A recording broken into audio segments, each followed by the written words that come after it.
देख सकते हैं कि यहाँ पे बच्चे उतर रहे हैं स्कूल से। ये स्टॉप साइन है, वहाँ से गाड़ियाँ रुक गई हैं, यहाँ गाड़ियाँ रुकी हुई, ये पीछे गाड़ियाँ रुकी हुई, हर जगह स्टॉप है। जब तक ये बच्चे चले नहीं जाएंगे और ये बस नहीं चलेगी, जब तक कोई नहीं चलेगा। अब ये सब चलेंगे, देखिए।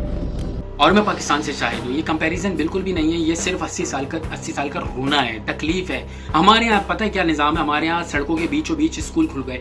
उसकी वजह यही कि कोई हिकमत अमली नहीं, कोई मनसूबाबंदी नहीं। सुबह स्कूल अगर खुद से पहुँचाने जाऊँ, क्योंकि वैन वाले ऐसा लगता है सुबह नशा करके, माजरत के साथ नशा करके घर बच्चों को पहुँचाते हैं, तो वो जो हम लोग जो पहुँचाते हैं वो भी जुए सीर लाने के बराबर है। क्योंकि हर जगह, हर नुक्कड़ पे, हर सड़क के बीच में, हर चौराहे पे स्कूल्स खुल गए हैं। अगेन मनसूबाबंदी नहीं है कोई, तो बस खोले जाओ, कमाए जाओ। फिर गली के हर नुक्कड़ पे आप देखेंगे स्कूल खुले हुए।